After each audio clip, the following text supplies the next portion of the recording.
దేవునికి మహిమ కలుగును కాక. మన ప్రభువును రక్షకుడైన యేసుక్రీస్తు నామములో అందరికీ వందనములు. ఈరోజు పరిశుద్ధ గ్రంథంలోని వాక్యపఠనము యెషయా గ్రంథము 61వ అధ్యాయము.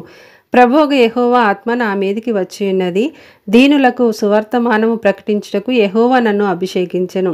నలిగిన హృదయం గల వారిని దృఢపరచుటకును, చెరలోనున్న వారికి విడుదలను, బంధింపబడిన వారికి విముక్తిని ప్రకటించుటకును, యెహోవా హితవత్సరమును మన దేవుని ప్రతిదండన దినమును ప్రకటించుటకును, దుఃఖాక్రాంతులనందరినీ ఓదార్చుటకును, సియోనులో దుఃఖించే వారికి ఉల్లాస వస్త్రములు ధరింపచేయుటకును, బూడిదకు ప్రతిగా పూదండను, దుఃఖమునకు ప్రతిగా ఆనంద తైలమును, భారభరితమైన ఆత్మకు ప్రతిగా స్తుతి వస్త్రమును వారికిచ్చుటకును ఆయన నన్ను పంపియున్నాడు.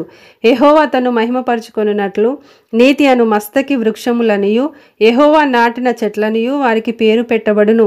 చాలా కాలం నుండి పాడుగానున్న స్థలములను వారు కట్టుదురు, పూర్వమున పాడైన స్థలములను కట్టుదురు, పాడైన పట్టణములను నూతనముగా స్థాపింతురు, తరతరముల నుండి శిథిలములై ఉన్న పురములను బాగు చేయుదురు. అన్యులు నిలవబడి మీ మందలను మేపెదరు, పరదేశులు మీకు వ్యవసాయకులను, మీ ద్రాక్ష తోట కాపరులను అగుదురు. మీరు యెహోవాకు యాజకులనబడుదురు, వారు మా దేవుని పరిచారకులని మనుషులు మిమ్మును గూర్చి చెప్పుదురు.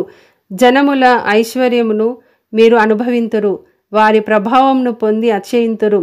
మీ అవమానమునకు ప్రతిగా రెట్టింపు ఘనత నొందుదురు, నిందకు ప్రతిగా తాము పొందిన భాగము అనుభవించి వారు సంతోషింతురు.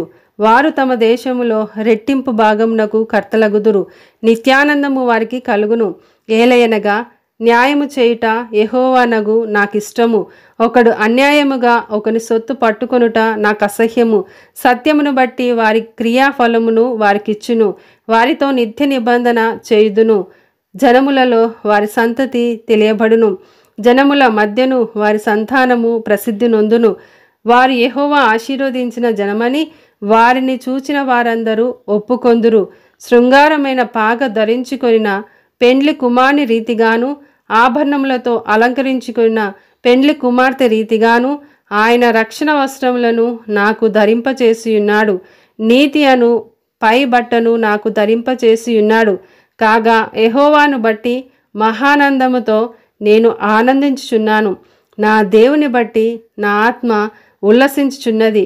భూమి మొలకను మొలిపించినట్లుగాను, తోటలో విత్తబడిన వాటిని అది మొలిపించినట్లుగాను నిశ్చయముగా సమస్త జనముల ఎదుట ప్రభువు యెహోవా నీతిని స్తోత్రమును ఉజ్జీవింపచేయును. ఆమేన్.